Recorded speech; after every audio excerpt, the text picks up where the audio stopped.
In our today's lecture, we are going to understand how to convert a non-exact differential equation to exact one.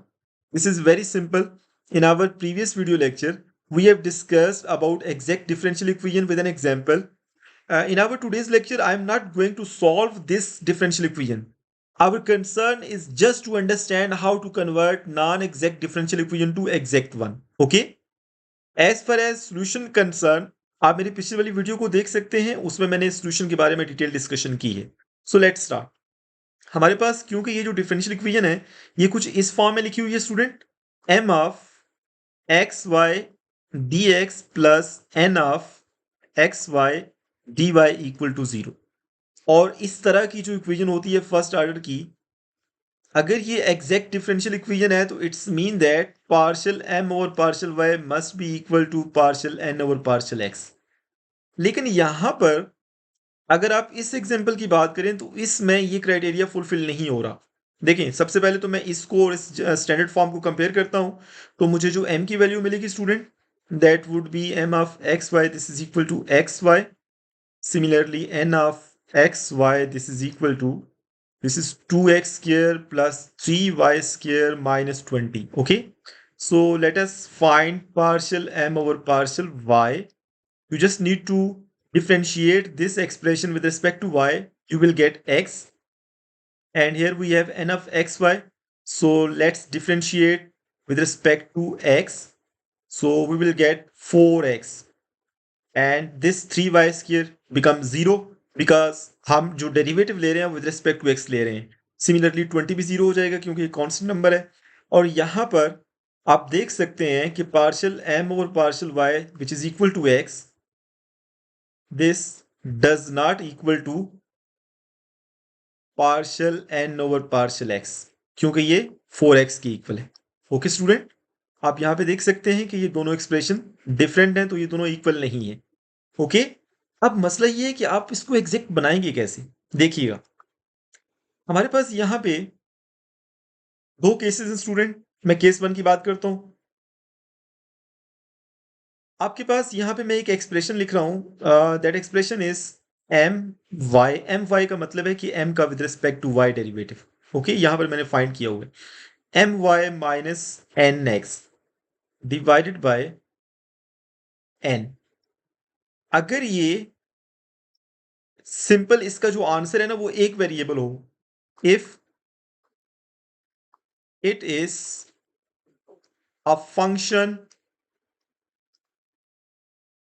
Of x alone.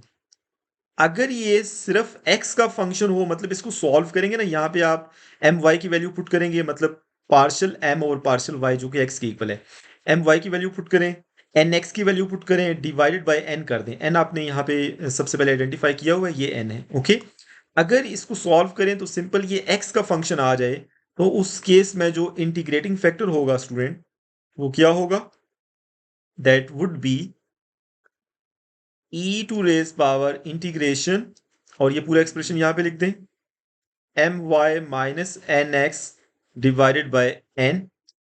Okay, और simple अगर ये x का function होगा तो फिर ये dx के लिहाज से इसको आप इंटीग्रेट करेंगे. ओके, तो ये आपका इंटीग्रेटिंग फैक्टर होगा. ये केस 1 है आपका. Let's talk about case 2. अब केस 2 क्या है स्टूडेंट, कि अगर आपके पास N X minus M Y, simple मैंने इनको चेंज किए, ओके, डिवाइडेड बाय, अब ये जो, क्योंकि दूसरी टर्म हमारे पास यहाँ पे एन थी तो नीचे एन आया था, अब यहाँ पे दूसरी टर्म एम है तो नीचे एम आएगा.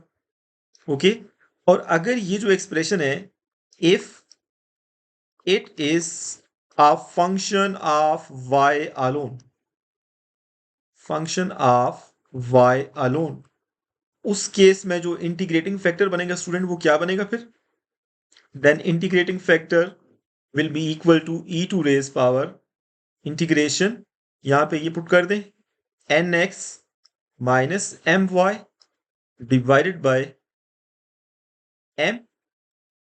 और क्योंकि ये सारा y का फंक्शन होगा तो सिंपल यहां पे dy आ जाएगा. ओके, तो यहां पर बेसिकली मैंने दो केसेस डिस्कस किए हैं स्टूडेंट, और इन दोनों केसेस से मुझे इंटीग्रेटिंग फैक्टर मिलेगा. इसको मैं हाईलाइट कर रहा हूं. देखें, ये आपके पास एक इंटीग्रेटिंग फैक्टर है और ये दूसरा है. आपने इनमें से किसी एक को यूज करना है. लेकिन जब आप इसको सॉल्व करेंगे ना, तो यहाँ पे हो सकता है कि ये वाला जो एक्सप्रेशन है ये सिंपल एक्स का फंक्शन ना आए, ये एक्स और वाई दोनों का फंक्शन आ जाए, उसको फिर आपने छोड़ देना है। अंडरस्टैंड? और अगर आप लेट्स सपोज इसको सॉल्व करते हैं तो ये सिंपल इसका जो आंसर आता है वो सिंपल वाई का फंक्शन हो, मतलब उसमें सिर्फ एक वाई वेरिएबल हो, तो उस केस में फिर आपने इस फॉर्मूला को यूज करके इंटीग्रेटिंग फैक्टर फाइंड करना है। ओके, इंटीग्रेटिंग फैक्टर क्यों चाहिए हमें, अभी थोड़ी देर में आपको पता चल जाएगा। सबसे पहले तो मैं यहाँ पे ये फाइंड कर लेता हूँ। केस वन में ये जो एक्सप्रेशन है स्टूडेंट, पहले मैं इसको फाइंड करने जा रहा हूँ। सिमिलरली केस टू में जो एक्सप्रेशन है मैं इसको फाइंड करता हूँ। अब देखते हैं कि हमें यहां से किस तरह से वैल्यूज मिलती हैं। क्या वो x का फंक्शन मिलता है या y का मिलता है या फिर x y दोनों का मिलता है। ओके, तो एम वाई, ये बेसिकली एम वाई है और ये एन एक्स है। मैं यहाँ पे पुट कर रहा हूँ। सो केस वन की मैं बात करता हूँ। केस वन क्या था हमारे पास, M Y minus N X divided by N. Okay, M Y की कितनी वैल्यू है, सिंपल एक्स के इक्वल था, और एन एक्स कितना था, 4x था, और एन की वैल्यू कितनी है भाई, एन की वैल्यू हमारे पास थी 2x का स्क्वायर प्लस 2y का स्क्वायर माइनस 20। मैं आपको दिखा देता हूँ कि हमने एन की वैल्यू यहाँ पे सेपरेट की हुई थी। सॉरी, ये 3y स्क्वायर है, इसको मैं सही कर देता हूँ, this is 3y square. Okay, now आप ये देखें स्टूडेंट कि ये वाला जो एक्सप्रेशन है इसको अगर आप सिंप्लीफाई भी करें ना, तो ये सिंपल एक्स का फंक्शन नहीं है। ओके, ये बेसिकली किसके इक्वल है, इसको मैं म्यू कह देता हूं, ये म्यू ऑफ एक्स वाई है, मतलब ये इस म्यू के अंदर एक्स और वाई दोनों वेरिएबल आ रहे हैं, तो मतलब ये हमारे काम का नहीं है, इसको हम छोड़ रहे हैं। अब केस नंबर टू क्या है भाई, केस टू कि आप N X minus M Y divided by M find करें। अब एन एक्स क्या था, 4x, और एम वाई क्या था, सिंपल x, और m की वैल्यू क्या है, एक्स वाई है। अब इसको सॉल्व करें तो 3x over X Y, X X से कैंसिल करें तो सिंपल 3 ओवर वाई आ गया। आप ये देख लें कि यहाँ पे ये जो वैल्यू आपको मिल रही है इसको मैं म्यू कह देता हूँ, म्यू ऑफ वाई है, मतलब इसमें सिंपल वाई वेरिएबल है, तो ये हमारे काम का है। अब इसी को यूज करके हमने इंटीग्रेटिंग फैक्टर फाइंड करना है। कैसे फाइंड करेंगे, मैंने आपको इंटीग्रेटिंग फैक्टर का फॉर्मूला बता दिया था। केस नंबर टू में जो इंटीग्रेटिंग फैक्टर का फॉर्मूला था वो क्या था, इंटीग्रेशन, ये e to raise power integration N X minus M Y divided by M D Y, क्योंकि सिंपल ये y का फंक्शन आ गया है। This is equal to integration, अब इस सारे एक्सप्रेशन की वैल्यू पुट कर दें, मतलब इस एक्सप्रेशन की वैल्यू आपने पुट करनी है, आपने पहले फाइंड की हुई है यहाँ पे 3 ओवर वाई, सो 3 ओवर वाई पुट कर दें, डी वाई, यहाँ पे 3 को सेपरेट कर लें तो आपके पास ये नेचुरल लॉग ऑफ वाई आ जाएगा, और ये 3 जो है ना वाई की पावर में ले जाएं तो simple E to raise power natural log Y to raise power 3, ये दोनों cancel, simple Y to raise power 3 आपको मिल जाएगा।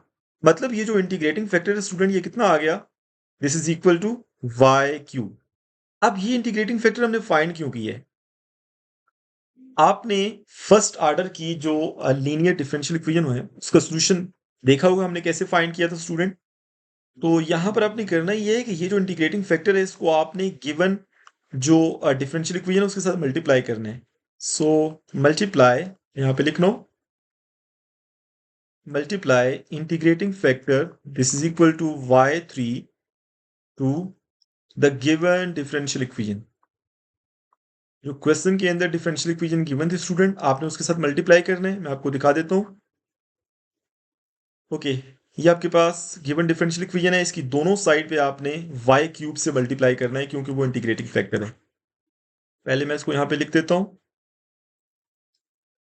This is X Y D X plus 2x का स्क्वायर प्लस 3y का square minus 20 D Y, this is equal to 0। आप इसको multiply कर दें, दोनों साइड पे y क्यूब से मल्टीप्लाई करें क्योंकि इंटीग्रेटिंग फैक्टर y क्यूब है।